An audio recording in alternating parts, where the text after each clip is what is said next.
Hi, everybody. Hey, it's your boy, a JJ. We're going to do something a little bit different. It's like really late. So this is kind of a longer ghost story this time. So we're not going to do a reactions. It's just going to be my ghost story. So we're going to give it a shot. How about that? Sounds pretty good. Okay. So I hope everyone has been doing fine. Hope you're all okay. Your week's been well. But you were living reality, so it's probably been shit. I don't know. If it has, hopefully it gets better. Mm-hmm. I'm so used to saying who we're reacting to. Okay.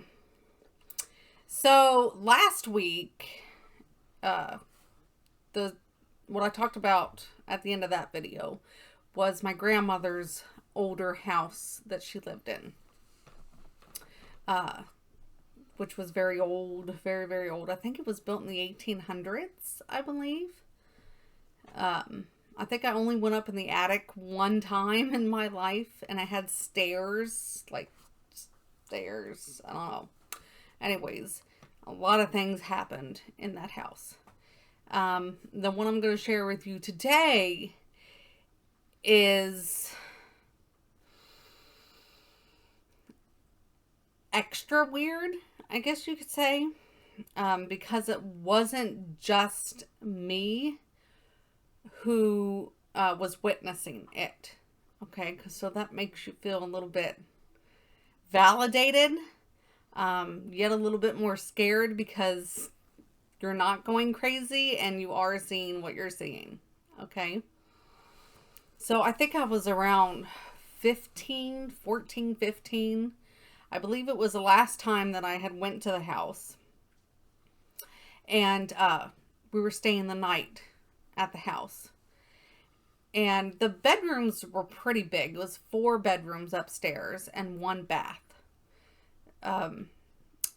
And this bedroom was right off the stairs. So if you go, I'll do it to where you guys can see. If you go up the stairs, like you're walking up the stairs, it'll be this room over here on the left. Okay? All right. Like I said, it's a very big room. So you have the bedroom door, and across the room, from the bedroom door, is a window on that wall, and then right here is a closet door. Okay, so here's the bedroom door, and on this wall, and then on this wall, it's a closet door, and then a window. And then this wall extends. You got the corner of the room and then another corner, and then the window's right there. Kind of like in the middle of the wall. And then that other wall where the bedroom door, it doesn't have any windows. Okay. So they had a little twin size bed in there. So obviously it was me and my mother that were there. And we couldn't fit in one little twin size bed. So my grandmother had a portable cot. It was on wheels. So we rolled the cot and put it in the corner where the foot of my cot was at that window, and the closet door is where the foot of the bed was. A little bit of space between the foot of the bed and the door. Okay, but my feet were about where the window was. And then we pushed the twin size bed up against the cot. So the beds were together. Okay. So, especially back then, I usually fell asleep pretty easily. She doesn't now. No. I got a question. What? Question raises my hand. What? Where's your dad? He was not with us. Oh, okay. Yeah. He did not go with us on this trip. It was just me and Mom. Which on the way up, because we had to take a 12-hour drive to get there, there were actually wildfires in Daytona, Florida that were next to the interstate. So we saw flames. Yeah, it was weird. But anyways. So the beds are next to each other. Okay. And I go to sleep Nothing out of the ordinary. We had the bedroom door closed. Because my grandmother would leave a light on in that little hallway area. Little lamp on a dresser in there. She'd leave it on all night in case you had to get up and go to the bathroom. So, we were asleep. And I was laying on my left side, facing the wall, when I woke up. I don't even know what time it was. There was no clock in there. There was no other piece of furniture except one dresser. And that was over on the wall where the bedroom door was. That's it. Besides the beds and that dresser, there's nothing else in there. And the mirror on the ceiling. There was no mirror. Anyways, so I wake up and I'm facing the wall, you know, and I don't even know why I woke up, but I turn over, you know, and you know how your eyes are kind of adjusting. And I look at the room and, you know, the first thing I kind of scan is, you know, you look out from where you were. So I see something at the closet door that's about 2 or 3 feet from where the foot of my bed is. And I'm just looking at it like, what is that? You know, because I'm like out of a dead sleep. You know, what is going on? What am I looking at? My eyes are blurry. Let's, you know, get them in focus. And it's like a smoky, whitish gray figure. Okay, but it's short.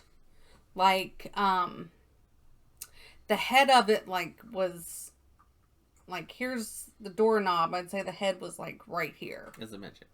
It was short. It was really, really short. So I'm just looking at it and I'm thinking, okay, well, maybe it's the light from outside, from the windows, because you got the window at the foot of my bed. You got the other window. I'm trying to make sure my hand's in the camera, JJ. I thought you were going to smack me a couple times. No. At the other side of the other bed. So I'm looking to where they're shining through. Well, the one at the foot of my bed is shining across the room to the wall where the bedroom door is.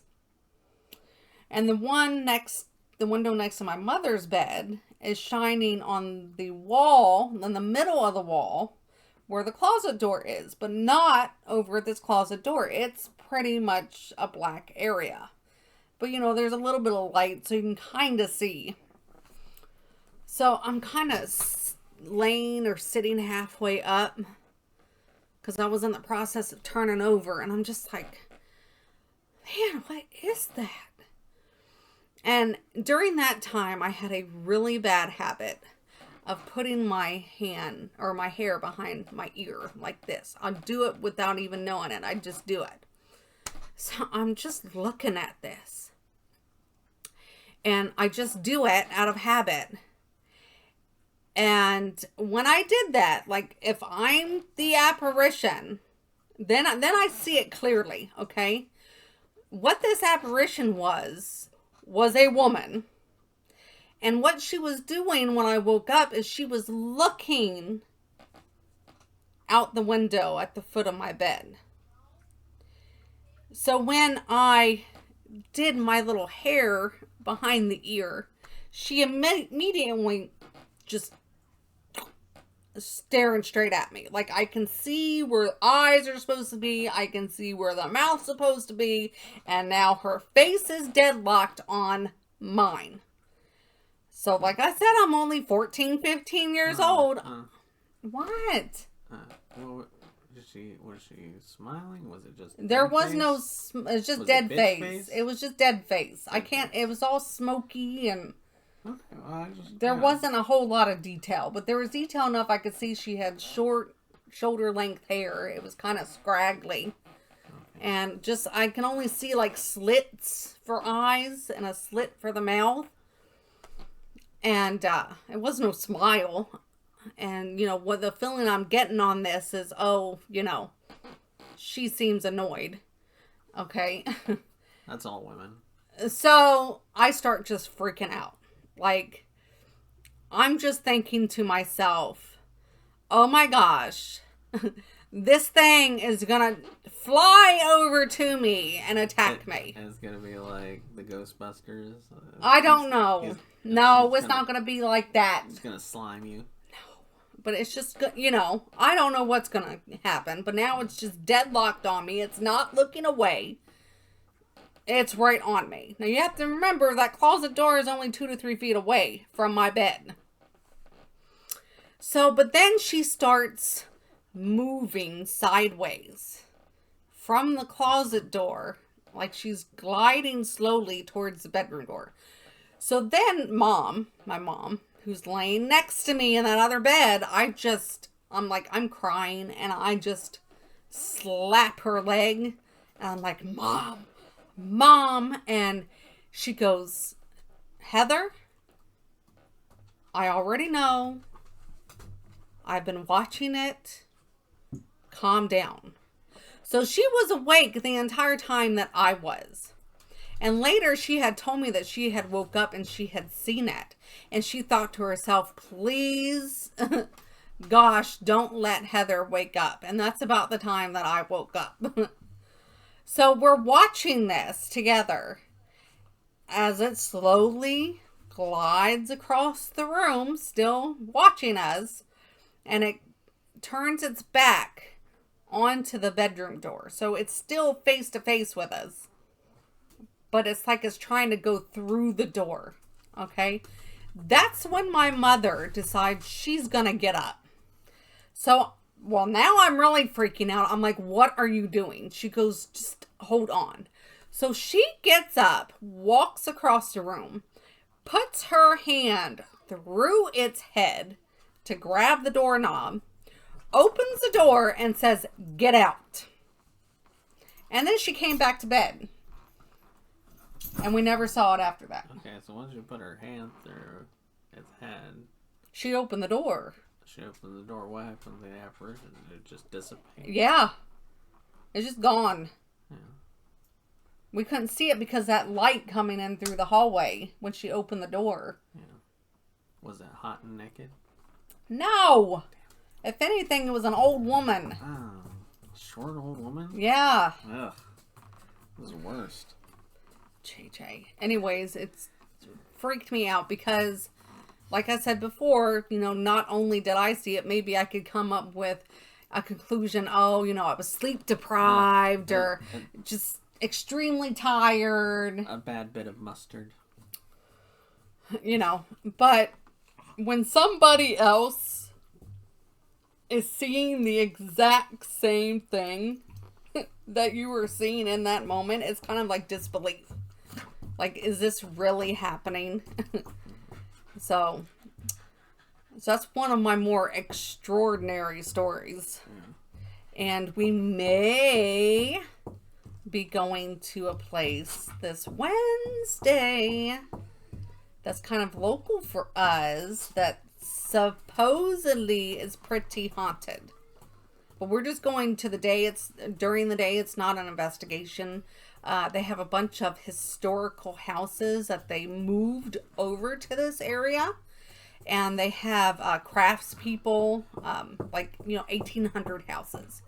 And they have a general store and stuff like that. And it would be a good school day for the kids to see how people lived back then, how everything was. And they love looking at stuff like that. But it's still, something could happen. Something could happen. Nothing's gonna happen. So we will see. Usually nothing happens. If you're wondering what that knocking noise is, it's Bingley's tail because he's insisting on jumping up here. Yeah, that's what he does.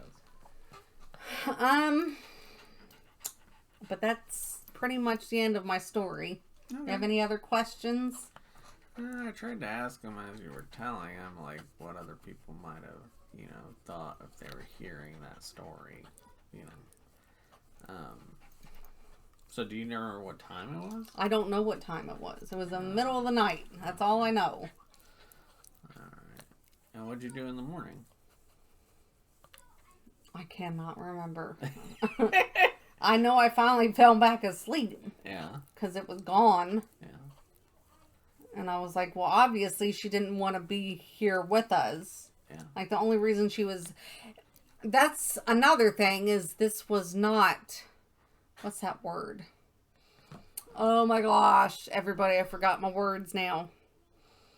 This was an intelligent haunting. Yeah, not a residual. Residual, because she noticed me. When you moved her. Moved, and that's when she was like, nope, I'm getting out. So it was fine if we were asleep. Yeah. Because we weren't bothering her, I guess. And she was looking out the window. Yes. Okay. Now, from what I heard, because the house had been sold a while ago, but stories that I heard is some of my family members went and talked to the owners, and they had boarded up one of the windows in the dining room area because they kept seeing an old woman looking out the window. So they just boarded up the window with plywood so they couldn't see it anymore. That's a logical answer. Stop! Oh my god. You know, I give him a chew bone and he ends up chewing it up real quick. Right? Yes. West Virginia. Stop it! Alright, you guys. That's not even the song. Anyways, I have to go because this dog's driving me nuts. Alright, I hope everybody enjoyed the story. If you like these kind of things, Yes. make sure to like or comment, because that'll get more views, and we'll be like, well, Yes. they really like this, and then we'll do more. She has a lot of stories. I have like a couple, but they're not as awesome. Yeah, but if you have any questions, like JJ was asking me questions, please. Or if you have any experiences yourself. And you Well, want I to mean share with questions. us. Maybe they could come up with a question you didn't think of. Yeah. Yeah. Tons. So, oh my gosh. All right, everybody. I gotta go. He's driving me nuts. All right. Bye. Bye, everybody.